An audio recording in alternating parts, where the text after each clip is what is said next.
This channel does not promote any violent, harmful, or illegal activities. All content provided by this channel is meant for an educational purpose only.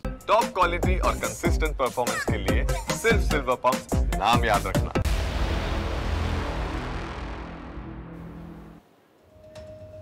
নমস্কার, TV 9 বাংলায় আপনাদের সবাইকে স্বাগত জানাই। আমি চয়নিকা। মেয়ের সঙ্গে শেষ কথা হয় সোমবার রাত 1:30টায়। মঙ্গলবার সারা দিন বন্ধ ছিল মোবাইল ফোন, জানালেন দে পরিবারের ছোট বউয়ের মা। এই মুহূর্তে আরো একটি চাঞ্চল্যকর তথ্য সামনে আসছে। মেয়ের সঙ্গে শেষ কথা হয় সোমবার রাত 1:30টায়। মঙ্গলবার সারা দিন বন্ধ ছিল ফোন, জানালেন দে পরিবারের ছোট বউয়ের মা।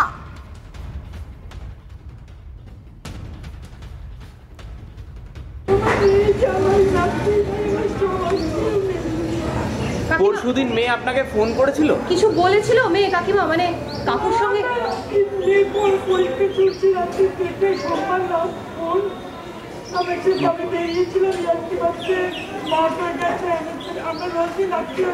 মানে সোমবারও রাত 1:30টায় কথা বলেছে, মানে লাস্ট 17 তারিখ রাত 1:30টায় কথা হয়েছে।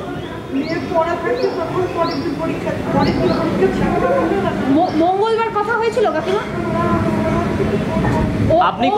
আপনি করেছিলেন ফোন? মানে মঙ্গলবার থেকেই বন্ধ ফোন।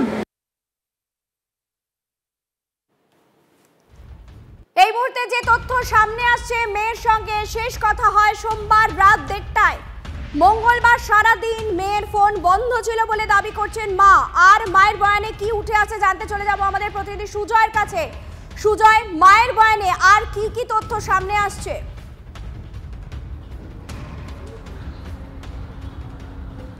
দেখো, রমিদের মায়ের বয়ান অনুযায়ী বা মায়ের বক্তব্য অনুযায়ী ঘটনার একদিন আগে থেকেই কিন্তু একটা পরিকল্পনার আঁচ পাওয়া যাচ্ছে। তার কারণ রমিদের মা বলছেন যে তার মেয়ের সঙ্গে ঘটনার আগের দিন অর্থাৎ সোমবার রাত 1:30টা নাগাদ তার শেষ কথা হয়েছে। প্রত্যেক দিন কথা হতো, সোমবারও কথা হয়েছিল, কিন্তু মঙ্গলবার সকাল থেকে রমির ফোন সুইচ অফ আসছিল। শুধু রমি নয়, তার যে জামাই অর্থাৎ রমির যে স্বামী, তার ফোন বন্ধ ছিল এবং পরিবারের বাকি যাদের নাম্বার তাদের কাছে ছিল তাদের মোবাইল বন্ধ ছিল।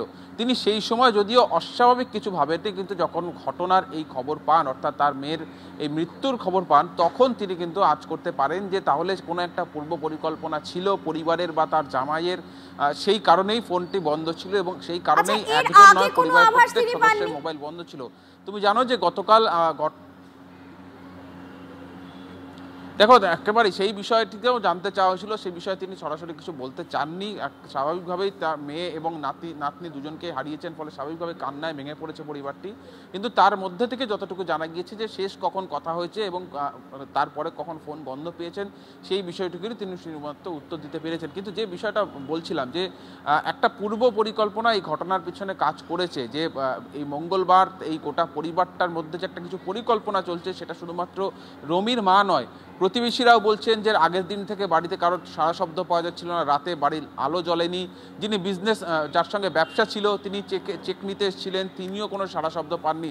অর্থাৎ গোটা পরিবার একটা বড় কিছু পরিকল্পনা করছিল বা পরিবারের কয়েকজন সদস্য তারা কোনো একটা পরিকল্পনা করছিল, সেটা একেবারেই স্পষ্ট তাদের কথায়। ফলে স্বাভাবিকভাবেই পুলিশ এই বিষয়গুলিকেও যথেষ্ট গুরুত্ব দিয়ে দেখছে, প্রত্যেকের বয়ান প্রত্যেকের বক্তব্যকে। অর্থাৎ পরিকল্পনাটা যে তলে তলে চলছিল সেটার একটা মানে আঁচ করা যাচ্ছে ঘটনা পরম্পরা দেখে। তুমি আমাদের সঙ্গে থাকো, আরো একবার শোনাবো ছোট বউয়ের মা, তিনি কান্নায় ভেঙে পড়েছেন, তিনি কি বলছেন।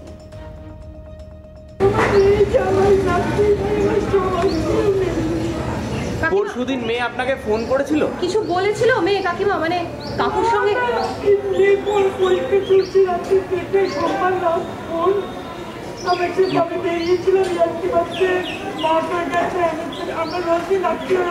মানে সোমবারও রাত 1:30টায় কথা বলেছে, মানে লাস্ট 17 তারিখ রাত 1:30টায় কথা হয়েছে।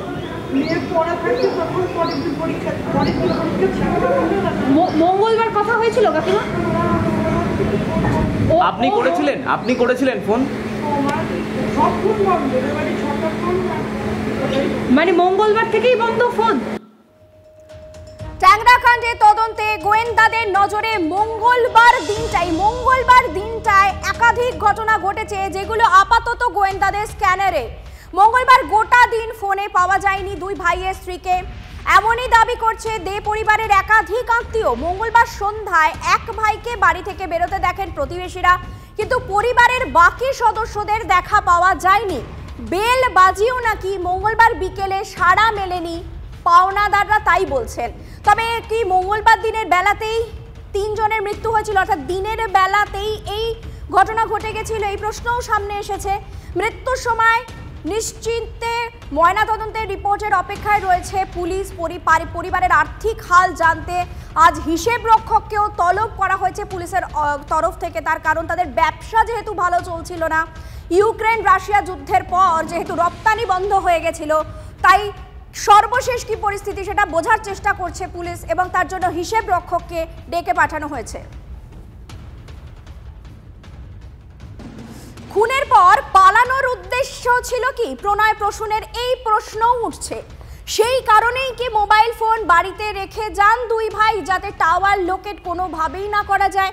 পুলিশের নজরে উদ্ধার হওয়া দে পরিবারের 6টি ফোন, একটি ট্যাব উদ্ধার করা হয়েছে। অ্যাপলের একটি ট্যাবেই ব্যবসার সমস্ত হিসেব নিকেশ রাখা হতো। খতিয়ে দেখা হচ্ছে চ্যাট হিস্ট্রি, কল ডিটেলস, এমনটাই সূত্রের খবর।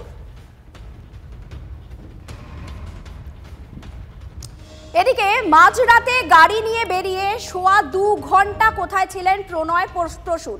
গতকাল থেকে কিন্তু TV9 বাংলায় প্রশ্ন তুলেছে 12টা 55 থেকে সোয়া 3টে, মাঝের টাইমটা তারা কোথায় গেলেন? তার কারণ মাত্র 6.5 কিলোমিটার দূরে যেখানে গাড়ি অ্যাক্সিডেন্ট হয়েছিল সেখানে যেতে পৌঁছানোর কথা মাত্র 10 মিনিট, তাহলে সোয়া 2 ঘন্টা কোথায় কাটলো তাদের? বাড়ি থেকে বেরিয়ে বাড়ির আশেপাশেই নাকি ঘুরছিলেন গাড়ি নিয়ে, এরপর একটি জায়গায় দীর্ঘক্ষণ দাঁড়িয়েছিলেন তারা। রাত 2টো নাগাদ যান বাইপাসের দিকে। পুলিশের কাছে দাবি আহত এক ভাইয়ের। ট্রাফিক পুলিশের কাছে সিসি ক্যামেরার ফুটেজ চেয়েছে লালবাজার। দীর্ঘক্ষণ কেন এক জায়গায় দাঁড়িয়ে থাকতে হলো প্রণয় প্রসূনকে, এই প্রশ্নও ভাবাচ্ছে পুলিশকে। বাড়ির ভিতরে সিসি ক্যামেরার ফুটেজও সংগ্রহ করেছে পুলিশ, সেখান থেকেও ক্লু বার করার চেষ্টা করা হচ্ছে।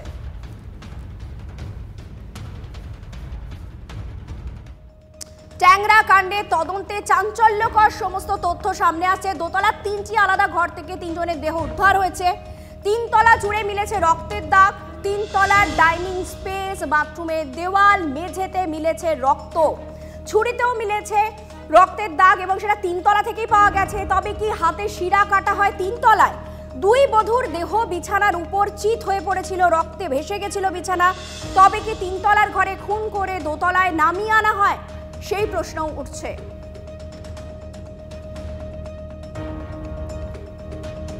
অর্থাৎ একটা ঘটনাকে ঘিরে কতগুলো প্রশ্ন সামনে আসছে আপনারা ভাবুন। আরো একটা চাঞ্চল্যকর তথ্য আসছে, প্রসূনদের মেয়ে প্রিয়ম্বাদাকে খুনের তত্ত্ব আরো জোরালো হচ্ছে প্রিয়ম্বাদার ক্ষেত্রে। প্রিয়ম্বাদার নাক থেকে বেরোনো ফ্লুইডে খুনের ইঙ্গিত। শ্বাসরোধ করে খুন করলে যে ধরনের ফ্লুইড বের হয় সেই ফ্লুইড পাওয়া গেছে, এমনটাই দাবি করছেন ডাক্তাররা। এনআরএস এ শুরু হয়েছে 3 দেহর ময়না তদন্ত।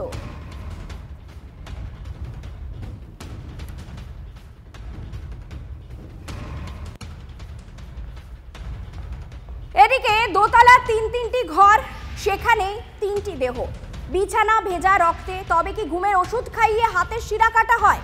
কখন মৃত্যু হয় রমি সুদেশনার? এনআরএস এ চলছে ময়না তদন্ত।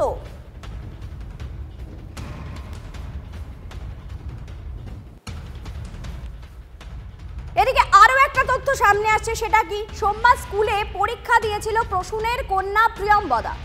শহরের একটি নামী ইংরেজি মাধ্যম স্কুলে 9ম শ্রেণীর ছাত্রী ছিল প্রিয়ম্বদা। বার্ষিক পরীক্ষা চলছে স্কুলে। সোমবার ফিজিক্স পরীক্ষা দেয় প্রিয়ম্বদা। সেদিনও কোনো অস্বাভাবিকতা লক্ষ্য করা যায়নি তার মধ্যে, কিন্তু বুধবারের বায়োলজি পরীক্ষা দিতে যায়নি প্রিয়ম্বদা। আর্থিক সংকটের বিষয়টি সামনে এলেও স্কুলে কোনো বকেয়া ছিল না বলেই সূত্রের খবর।